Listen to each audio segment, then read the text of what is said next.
Itu kinerja dari sisi penindakan. Kemudian kalau terkait independensi, di periode ini rasanya lebih banyak pejabat tinggi negara yang kami tindak. Ya.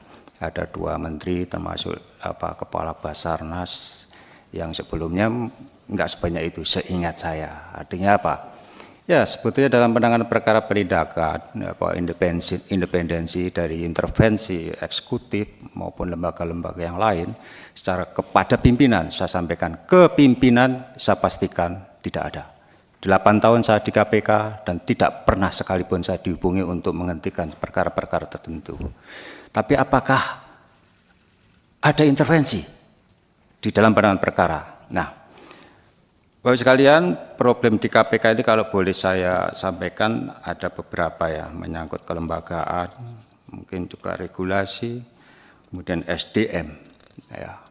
Dari sisi kelembagaan, tidak seperti di negara-negara lain yang saya sebutkan, misalnya yang berhasil dalam pemberantasan korupsi Singapura atau Hong Kong. Mereka hanya punya 1 lembaga yang menangani perkara korupsi. Ya. Singapura CPIB, Hong Kong ICAC. Seluruh isu terkait korupsi mereka yang menangani. Sedangkan kalau di KPK ada 3 lembaga, Bapak sekalian. KPK, Polri, Polisi, dan Kejaksaan. Memang di dalam Undang-Undang KPK yang lama maupun yang baru ada fungsi koordinasi dan supervisi. Ya. Apakah berjalan dengan baik? Harus saya sampaikan Bapak sekalian, tidak berjalan dengan baik. Ego sektoral masih ada. Masih ada.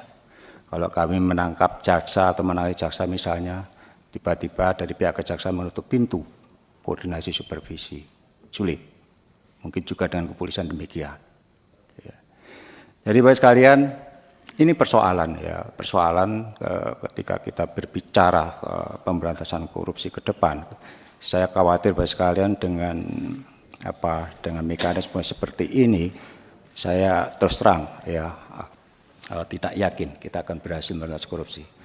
Dan saya harus mengakui ya secara pribadi, 8 tahun saya di KPK kalau ditanya apakah Pak Alek berhasil, saya tidak akan sungkan-sungkan, saya gagal memberantas korupsi Bapak sekalian, gagal. Itu kan.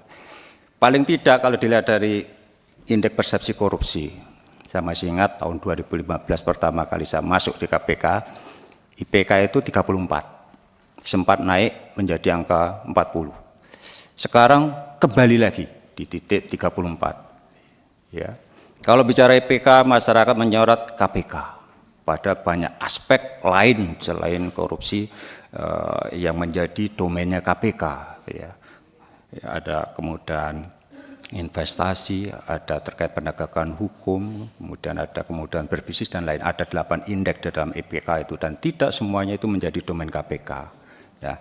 Artinya apa? Dari satu sisi, ya upaya-upaya untuk pemberantasan korupsi ya tidak dilakukan atau tidak diikuti oleh lembaga-lembaga yang lain. Ini yang kami potret Bapak sekalian ya. Tidak ada perubahan mindset kelembagaan maupun secara individual ya. Integritas terutama integritas kelembagaan dan integritas pribadi tidak banyak berubah. Ya, tidak banyak berubah ya. Jadi bahkan boleh saya sampaikan juga ya, beberapa tahun terakhir ada yang menyampaikan kondisinya ini kembali lagi sebelum reformasi atau ya parahnya seperti itu gitu kan. Orang menjadi tidak takut lagi ya melakukan korupsi ya. Dan risiko korupsi itu sangat rendah Bapak sekalian. Risiko korupsi itu sangat rendah. Ketahuannya itu kecil sekali kemungkinannya. Tidak seperti kalau investasi high risk high income.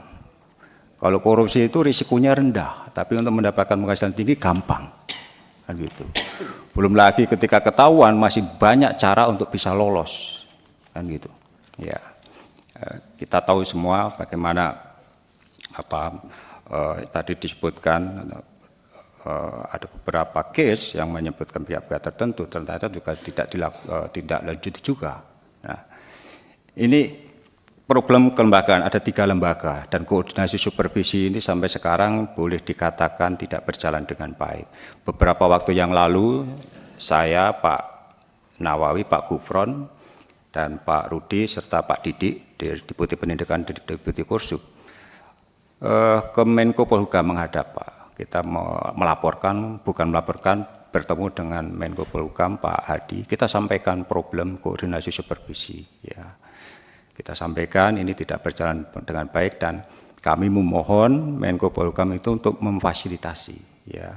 Bapak Menko Polhukam mengundang dari pihak kejaksaan dan kepolisian dan kami diundang karena KPK kan bukan di bawah koordinasi Menko Polhukam, jadi kami diundang khusus bicara terkait dengan korupsi secara periodik 3 bulan lah atau 4 bulan sekali lah, khusus bicara terkait korupsi dan bagaimana koordinasi supervisi KPK dengan kejaksaan dan kepolisian.